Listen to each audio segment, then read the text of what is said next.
CP राय को कांग्रेस ने बनाया प्रदेश प्रवक्ता। कांग्रेस प्रवक्ता बनने के बाद सीपी रॉय ने की प्रेस वार्ता।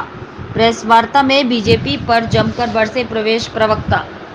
चीन हर रोज भारत की जमीन में घुस रहा है।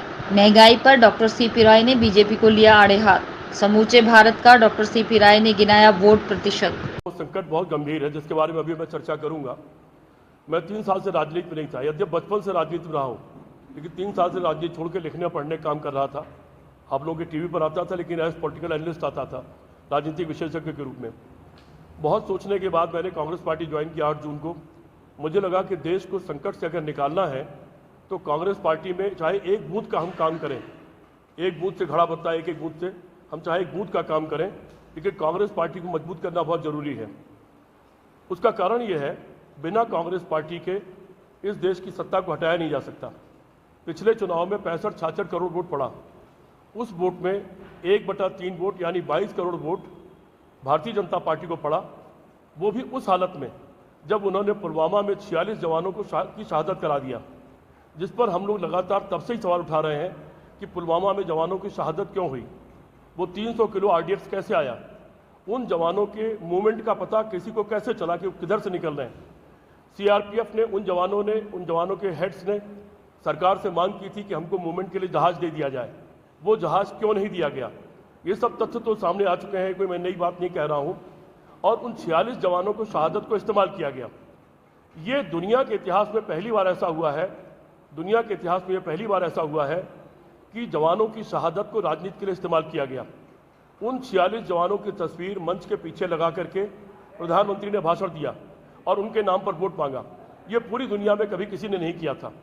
1971 में इंदिरा गांधी ने पाकिस्तान देश के 2 टुकड़े कर दिए थे, बांग्लादेश बना था। यहीं की थर्ड पैरा, यहाँ की आगरा की थर्ड पैरा जो थी वो मूव कर गई थी पहले ही। आगरा के लोग जानते होंगे, जो पुराने लोग होंगे।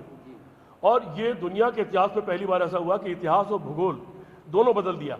लेकिन इंदिरा गांधी का आप उठा के गूगल चेक कर लीजिएगा, उन्होंने जवानों की शहादत या बांग्लादेश की युद्ध को अपने राजनीति के इस्तेमाल नहीं किया, चुनाव में उससे वोट नहीं मांगा। तो ये इतना नीच काम पहली बार हुआ है। किसी ने नीच शब्द का इस्तेमाल किया था, मैं उस तरह नहीं कर रहा हूँ, मैं नीच काम के लिए बात कर रहा हूँ। दुनिया के इतिहास में पहली बार ऐसा नीच काम हुआ कि शहीदों का शहादत का इस्तेमाल किया गया। और उसके बावजूद कुल 22 करोड़ वोट भारतीय जनता पार्टी को मिला, 12 करोड़ वोट कांग्रेस पार्टी को मिला, 3-3.5 करोड़ वोट चंद्रबाबू नायडू को मिला, 3 करोड़ वोट करीब ममता बनर्जी इत्यादि इत्यादि, यानी 2/3 वोट अन्य दलों को मिला।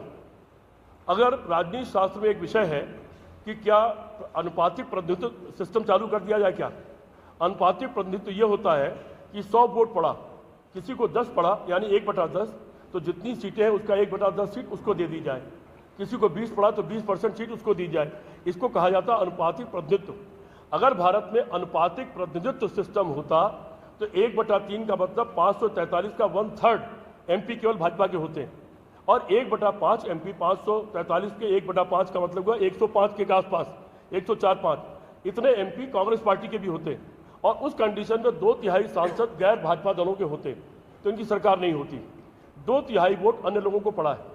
इसका मतलब 12 करोड़ वोट लेकर के, पुलवामा के बावजूद 12 करोड़ वोट लेकर के कांग्रेस पार्टी नंबर 2 पायदान पर खड़ी है। कांग्रेस पार्टी को थोड़ा मजबूत अगर कर दे सब लोग मिलकर, सारे हमारे कार्यकर्ता नेता सब लोग एक ताकत से जुट जाए, तो उनको 22 करोड़ से नीचे लाने, 10-11 करोड़ 8 करोड़ लाने में देर नहीं लगेगी। इस 22 करोड़ को 22 करोड़ 25 करोड़ 32 करोड़ पहुंचाने में देर नहीं लगेगी। इसलिए हमारी सबकी जिम्मेदारी है, जनता की, लिखने पढ़ने वालों की, कलमकारों की, पत्रकारों की, सबकी जिम्मेदारी है कि वर्तमान देश में जो संकट है इससे निपटने के लिए कांग्रेस पार्टी को मजबूत करें।